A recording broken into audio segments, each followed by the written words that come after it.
Thank you, Devin. And now that we're in the spring break season, many from the Northwoods will be heading out on vacation. Yes, and in some parts of the country, there are outbreaks of measles. And here to tell us a bit more about measles and some symptoms to watch out for is our own nurse, Christina Paris. So thank you so much for coming in today. Yeah, glad to be here. Yeah, so you had kind of mentioned, so it's not in Wisconsin yet, but maybe let's try and keep it out if we can. Because on top of spring break, like, you know, people might be coming back from their warmer areas where there might be measles. But first off, what is the measles? So you're right, it's not in Wisconsin, but it's in the UP, it's in Minnesota, it's down in Chicago, down in Florida. It's like all the active weather is around us, but it's not here. It's just like that. Right, and I know people have kind of talked to death about measles recently, but I'm hoping that I can impart some new information. So it is a viral infection, and like, you know, viral infections, their antibiotics don't work. So it's not something that you can treat that way. It's been around since the 9th century. It was officially given its name and identified in the 1700s by a Scottish doctor. So it's not something new. And then in the 60s is when they started to vaccinate heavily, and so that's when we stopped seeing it as prevalent here in the U.S.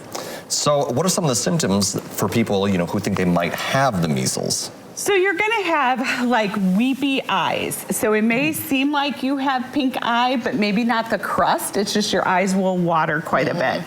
You can have a fever, a very high fever, white spots inside your mouth. And we talked about strep, and you know strep will have the white patches in the back of your throat.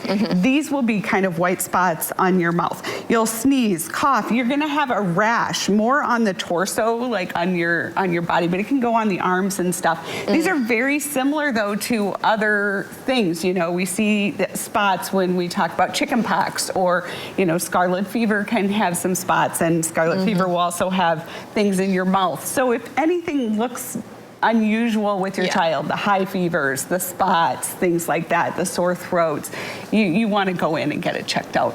Right. Is this something only children get, or can it come to adults as well? No, adults can get it as well, depending on vaccination status. And then how can it be treated?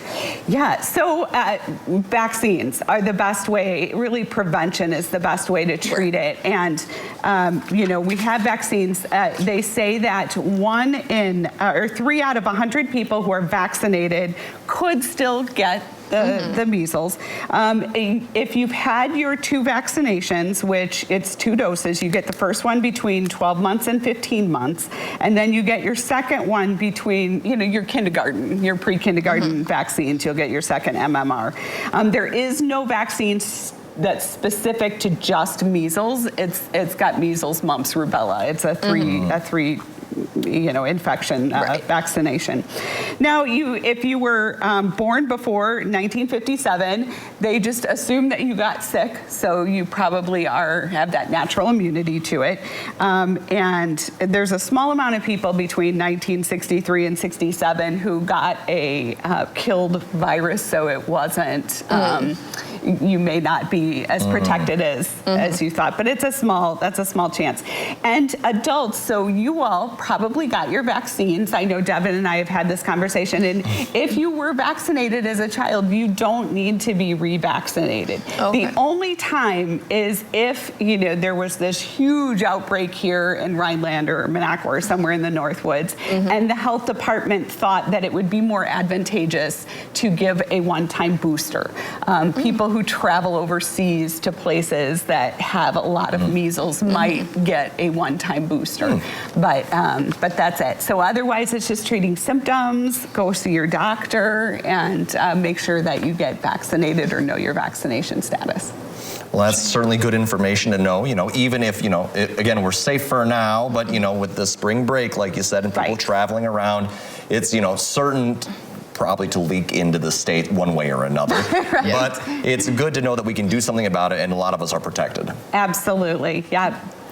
Try to keep it out if you can. That would be ideal, but thank you so much for coming in, kind of giving, you know, a different perspective on something that's been a very hot topic recently.